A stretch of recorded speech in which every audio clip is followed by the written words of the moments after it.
Sir, gaano po katotoo na nag-e-exist yung mga katulad nitong mga creature? Actually, they exist not in our physical reality. Sa kabilang dimension sila.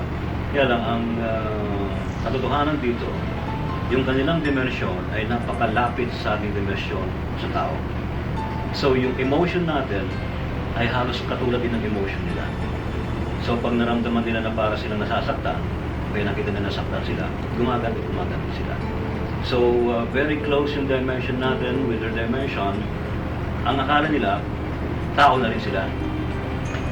But in fact, we consider them as elementals, mga nature spirits sila.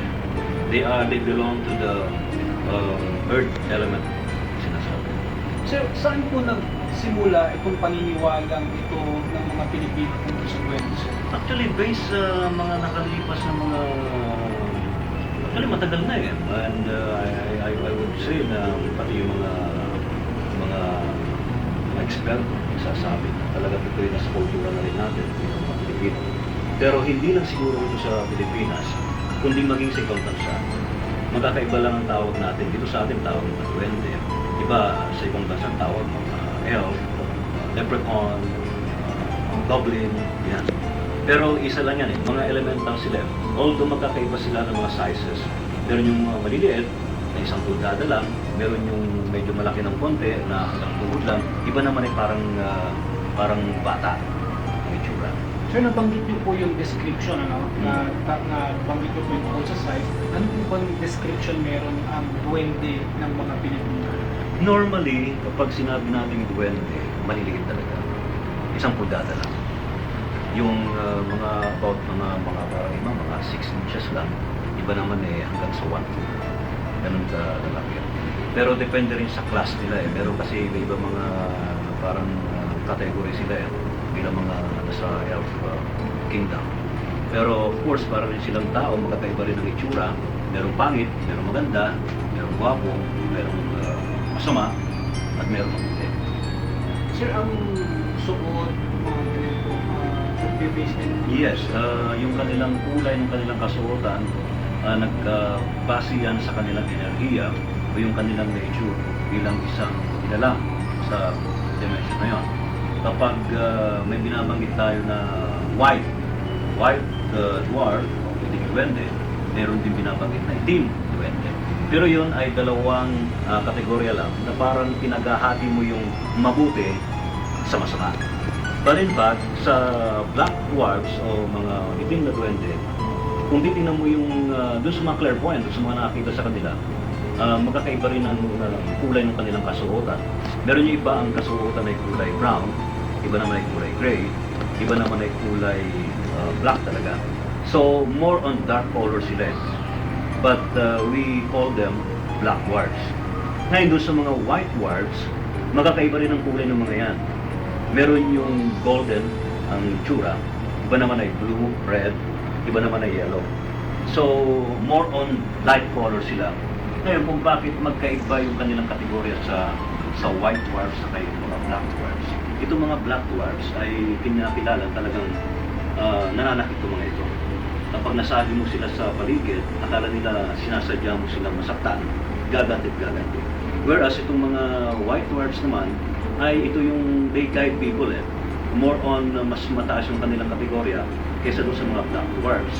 Itong mga ito, they give people some advice, parang binibigyan din sila ng iba nga, binibigyan ng ibang parang mga material na kayamanan o ganun, pero bibihira yon.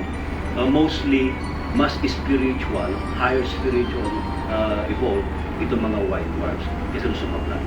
Sir, when it comes to ugali ng mga duwende, ano ba talaga ang ugali o pag-uugali meron ng mga duwende? Depende sa kanilang enerhiya o sa kanilang consciousness. Yung sinasabi nga natin na itim ng mga duwende, mga mas matatapang to kaysa doon sa mga puti. Yung mga puti, meron silang patience, nandun yung love, dun yung care and protection. Whereas itong mga nasa kategorya ng mga itim, ito yung talagang umaatake, like galit, hatred. So, opposing force yan eh. Magkalabang puwersa yung dalawa. Sir, yung matatawag natin playful dwarfs, talaga po bang Yes. nagkakaroon tayo ng encounter? Kumbaga, totoo po ba ito yung kunyari minsan may nawawala tayong Yes. bagay and then pag ano mo, mayroon nakikita mo nilang bigla. Whether they are good or bad, playful sila. Yun ang kanilang nature eh. Mapagbiro. Let's say, nakita nila yung isang gamit mo na hinahanap mo. Kukunin nila yon. At yung iba naman na nasa isang lugar lang, pero hindi mo makita-kita because they use their magic powers na mawala yun, parang invisible siya. Pero pag napagod na sila sa kalalaro sa'yo, tawa na sila ng tawa, natuwa na sila, magpapakita yung gamit na yung object na yun. Although yung iba naman, it takes years bago uli lumitaw yung nawawala mong gamit. May mga ganung mga kaso. Iba, 5 years old, nilalaro niyo yung isang laruan, bigla nawala. After 20 or after 15 to 20 years, biglang lumitaw sa isang lugar, doon din sa bahay. How about sir yung mga nagkakaroon ng kaibigan na duwende, sir? Paano po nangyayari? Yung kaibigan is, of course, yung mga yan kasi, kapag alam nila na yung tao na kaibigan sila, ay gumagawa ng paraan niya para makipagkaibigan. Whether black dwarfs sila or white dwarfs. Pero of course, yung mga black dwarfs, most likely parang ang pagkipagkaibigan nila, parang siguro para sabihin na sa kanila kung ano yung kanilang pangailangan. But more on the negative side sila. But yung mga white dwarfs, ito yung mga nagbibigay talaga ng guidance sa mga taong pinapapakitaan nila. Pwede silang bigyan ng ability or mag-open yung kanilang ability, psychic ability to heal people. Iba naman ay iba pang mga psychic abilities like clairvoyance. Iba naman ay clairaudience, yung naririnig yung mga spirits. And clairsentience, yung naamoy yung mga nasa spirit world. Sir, yung pagpapakita, sir, pumipili po ba talaga ang mga duwende ng tao pagpapakita? Depende. Kung ang isang tao ay clairvoyant, yung nakakita ng mga spirits o yung mga invisible beings on the other side, makikita sila. Although yung iba, hindi sila abruptly nakikita, although gagawa sila ng paraan para makita sila ng tao na gusto nila. Sir, yung hierarchy ng mga duwende, sir, paano ba Alright. We have the hierarchy sa kabila sa mga elf world sinasabi. Elemental kingdoms yan. Elemental kingdom. Meron yung mabababa. Let's say, parang worker class. Iba naman, na sa royal class. So, yung based dun sa research na ginawa natin dyan, yung worker class, mostly mga black dwarfs yan. Yung mga gray colors, dark colors yung kanilang damit. Whereas yung mga nasa royal class, ito yung mga matitingkad ang kulay ng kanilang damit. Yun. Meron din silang hari, may reyna sila, may prinsesa. Meron din silang sariling palengke. Para rin normal na buhay ng isang tao na meron din silang isang gobyerno na talagang nagfa-function sa kanilang lugar. Sir, yung mga saan po nakalagay ito, sir? Kumbaga saan sila nakatira talaga, sir? Okay, karamihan sa physical world, makikita natin yung kanilang tirahan.